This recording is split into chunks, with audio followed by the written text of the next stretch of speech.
One day, my husband asked me, "Hey, how much money do we have in that safe?"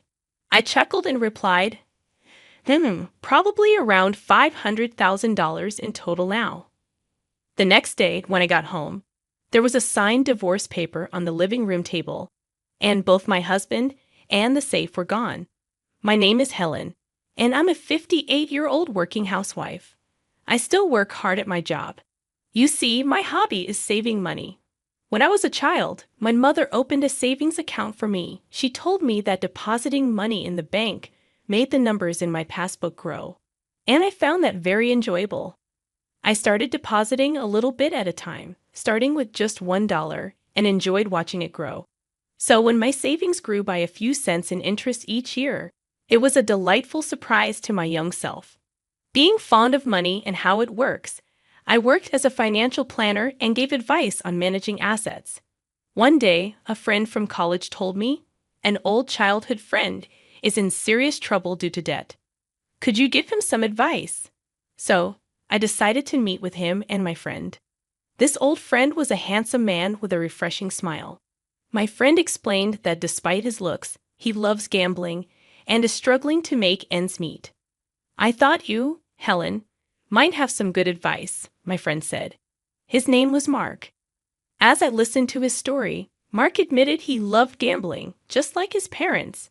Even worse, he'd had taken on his parents' debt. Of course, he seemed to be quite worried. I found his troubled expression rather endearing. Because my friend had asked, I gladly agreed to help him. Looking back now, perhaps I had a bit of a crush on him, but I never imagined that this would lead to a series of troublesome events. Anyway, I advised Mark to consolidate his debts and reduce his monthly payments so he can manage his life somehow.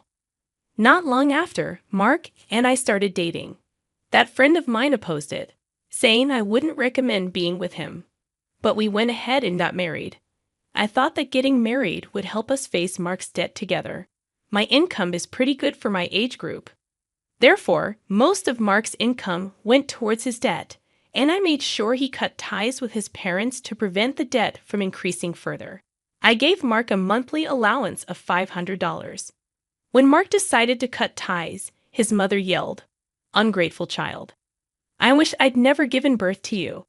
It's only natural for a child to repay their parents' debts. His father also said, "Where's that thieving cat? I can't rest until I give her a piece of my mind. You don't belong to us." My husband Mark, exhausted from having to deal with my in-laws' debts all this time, finally told them, "Enough is enough.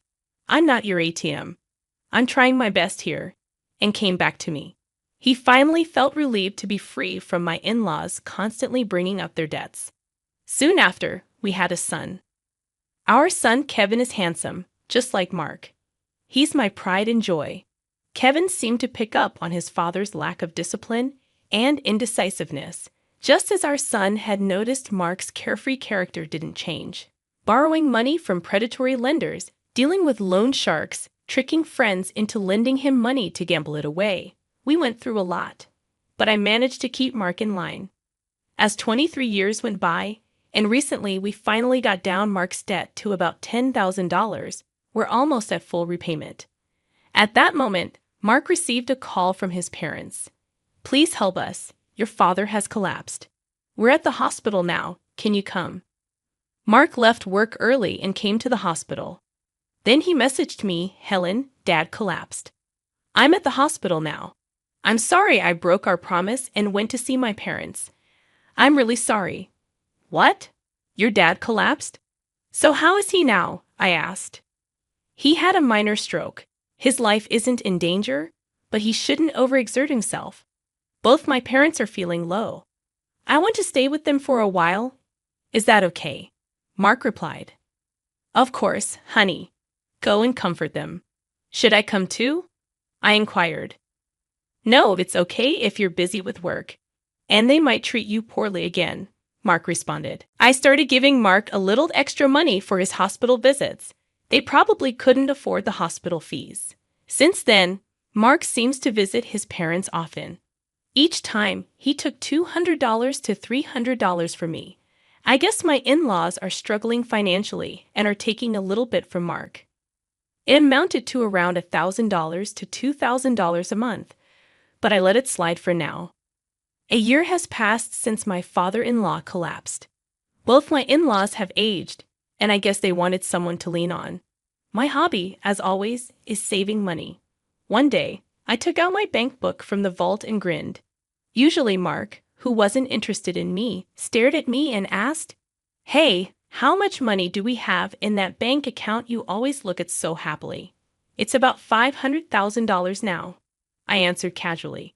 But the next morning, I found divorce papers filled out in the living room, and both Mark and the safe were gone. As I was having breakfast, I couldn't help but smile. I knew Mark had been eyeing the money in the vault. Moreover, he had planned to take the entire vault. He's really not smart, but imagining him carrying the whole vault almost made me burst out laughing. We have a black cat named Luna. We've installed a pet camera to watch her. Luna's adorable antics are the healing moments of my day. There I was, watching that camera during my lunch breaks. No matter when I look, my child is just adorable. One day, as I switched on the camera, there they were in our living room on a weekday, my in-laws and my husband Mark. And they were having an unbelievable conversation.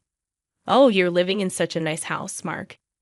Let's have a good salary makes your mother so proud," they said, flattering my husband. "Indeed, I am proud," responded Mark's father. "You know, I make a pretty decent salary myself. But Helen takes all of it, so I only get an allowance of $500 a month," Mark said. "Oh, you poor thing. You've been working so hard." "Your mother understands," they consoled. "I can't believe she takes all your salary and only gives you $500 a month. That's outrageous. You should be getting more. Why are you obeying such a tyrant like Helen? You could be living much better on your own." They continued, "You're our pride, Mark. You could have saved hundreds of thousands by now. But she's just exploiting you. You poor thing," they said as my mother-in-law began to sob. "Yeah, I've been thinking the same thing." "You guys are right," Mark agreed. "What is he talking about?" He seemed to have completely forgotten that I've been working hard to pay off his debt. I wonder what's going on inside their heads. Moreover, in the past, who was burdened with debt from his parents and had to give them cash every month, making it difficult for him to get by? You know, she has a bank book with tons of savings stashed away. "It's not fair that I only get $500, Mark complained. The moment he said that, my in-laws' eyes lit up. They exchanged glances. "So, how much is in the bank book?" They leaned in eagerly, awaiting his answer. Last I heard, I think it was around $400 or $500, Mark said. "Mark, isn't that money rightfully yours?" they asked. "It might not match the effort you've put in, but isn't it money you should be receiving?" "Yeah, I guess you're right. I'm starting to think the same thing," Mark conceded. Despite his good looks, Mark is indecisive and easily influenced by others. I used to find this indecisiveness endearing and devoted myself to him wholeheartedly.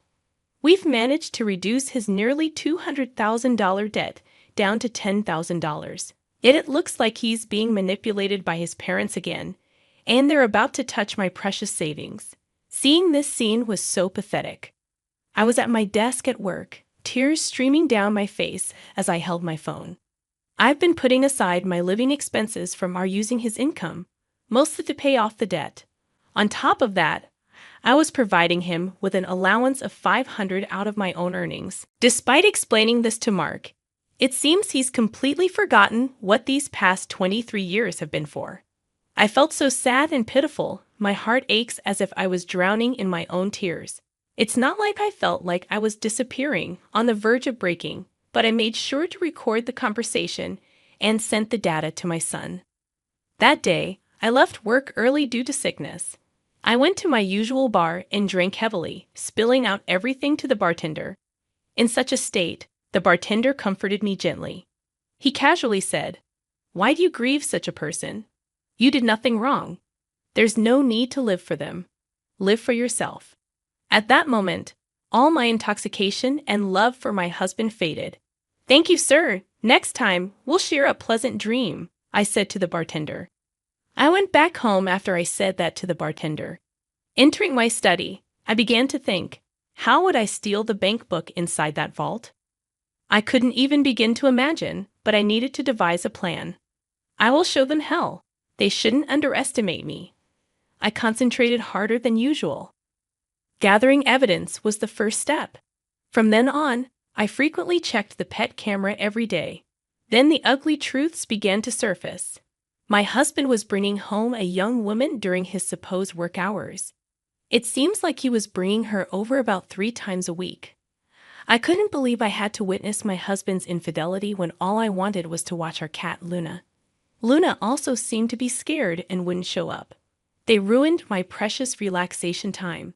No more than that, they betrayed me, which I can't forgive. One day, I'll punish them severely. One day, while I was working, I activated the pet camera. This time, it wasn't the woman my husband was having an affair with, but my in-laws were at our house again. So, is everything arranged to take that bank book from Helen? They said with an unpleasant grin. You're smart. You must have thought of something, right? Yeah, I thought about it. I'm thinking of taking the entire vault. It'll be easy, my husband replied. Hey, that vault is quite heavy. Are you sure you can do it? I'll be fine. I'll load it on a cart. Help me out, Dad. All right, I'll assist you any time. The safe weighed about 120 pounds. As I suspected, my husband Mark was good-looking but not very smart. Once again, I pledged in my heart to drag these people down to the depths of hell. If we have that money from that bank book, we can go to the casino as a family. We can live as a family of 3 again. That's right. Let's live happily with the money from that bank book, right, Mark? Yeah, but I do feel a little bad about Helen. She was saving up so happily, Mark said. Working hard and saving all that money. Can we really just take it?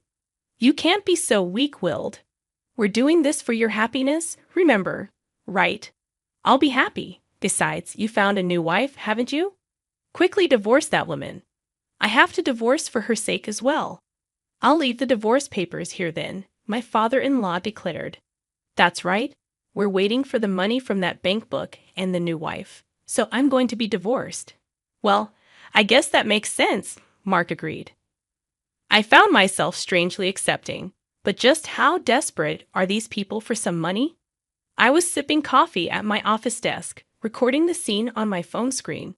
I wasn't even upset or sad anymore. If they had such intentions, so did I. I was going to show them all hell. I was fired up, and then the day finally came. Hey, how much money is in that passbook in the vault? You always seem so happy when you're looking at it. Mark asked. Right now, there's about $500,000 in there. The next day when I got home, there was a signed divorce paper in the living room, and both my husband and the vault were gone. I had a smirk on my face while having breakfast. I acted quickly afterward. I immediately filed the divorce papers and contacted my son right away. Kevin, your father finally stole a vault. Can't believe he managed to carry it. It's so heavy. Mom, I think it's about time you end things with Dad. By the way, did he take everything in the vault too? Actually, I moved all the money to online banking. The passbook is essentially worthless now. The most valuable thing might have been the safe itself since it was so heavy. Oh, by the way, I've already filed the divorce papers. Now, I'm thinking about filing a police report. I think it's definitely a good idea to file a police report, especially considering the seriousness of the situation. It would also be wise to hire a lawyer to ensure your rights are protected and to navigate the legal process effectively. Oh, right, a lawyer. I hadn't thought about that. Thanks for the reminder. I'm cutting ties with Kevin too. He seemed exasperated, and it's probably best to distance yourself from anyone involved in this situation. As Kevin suggested, I reached out to a lawyer through my private investigative contact. I handed over the recording from my pet camera to both the police and the lawyer, and then I waited. After a while, I received a frantic call from my ex-husband. What the hell? The passbook is empty. What happened to the $500,000? You tricked me. That was my money. Where is it? Tell me now. Or I'm going back to the house and abandoning your cat, Luna. You just committed theft, and now you're threatening me. From now on, communicate through my lawyer, I said, and I blocked his number. I reported the incident to the police and sent the recording to my lawyer. Oh, what a relief! This is what I wanted to do. Karma is a real pain. I got a call from the police shortly after. We have caught the thief. However, the vault was damaged. It appears he forced it open, and the things inside were burned. My ex-husband and his parents learned that the passbook balance was zero, and apparently they set the things inside the vault on fire. Even though it was his first offense, my ex-husband spent a few days in police custody, and his parents were released with a stern warning. My ex-husband broke into the house he used to live in after he was released. Hey, open up. I come back. I'm sorry. It was just a small prank. Let me in. Let's talk. You haven't filed the divorce papers yet, have we? We're still married, right? Don't make a scene in front of the house. This is no longer your house. I've already filed the divorce papers. We are strangers now. Leave now, or I'll call the police. You jerk. This is my house. Open up. Open up. I called the police when he started causing a scene. 10 minutes later, he was taken away by the police again. I then called my lawyer, explained what happened, and had him start the process of getting a restraining order. Afterwards, I asked my lawyer to sue for emotional distress due to infidelity. The lawyer said we might not get much money from his broke family, but none of that really matters. I'm definitely going to demand alimony. It seems the reason he broke into our house was because he was discarded by his mistress and apparently wanted to get back with me. His mistress promptly transferred $10,000 in alimony and seemed to have fled. It seems they split after the vault incident when the money ran out, so was the love. I'm sure he was enticed by my $500,000. My underpaid ex-husband, who still has $10,000 in debt, and his gambling-addicted parents seem to be struggling with daily life. He appeared to be living in an old single-room apartment without a bath, constantly quarreling among the three of them. This information came from my lawyer. My ex-husband pleaded, I can't afford to pay the alimony. Please reduce the amount. And my ex-husband, who got involved with the police, was on the verge of retirement, but apparently got fired from his company. The elderly parents-in-law have managed to find jobs in cleaning and seem to be barely making ends meet. My ex-husband is now working 3 part-time jobs, but these 3 are gambling addicts, so no matter how much money they have, it disappears. There's no helping them. I had my lawyer tell them no reduction, stay away from her. If you're really sorry, show it with money. If he had stayed with me, he had planned to end the remaining $10,000 debt by the time he retired. But he fell for the sweet talk of his gambling-addicted parents-in-law. In the end, how foolish this $500,000 seemed.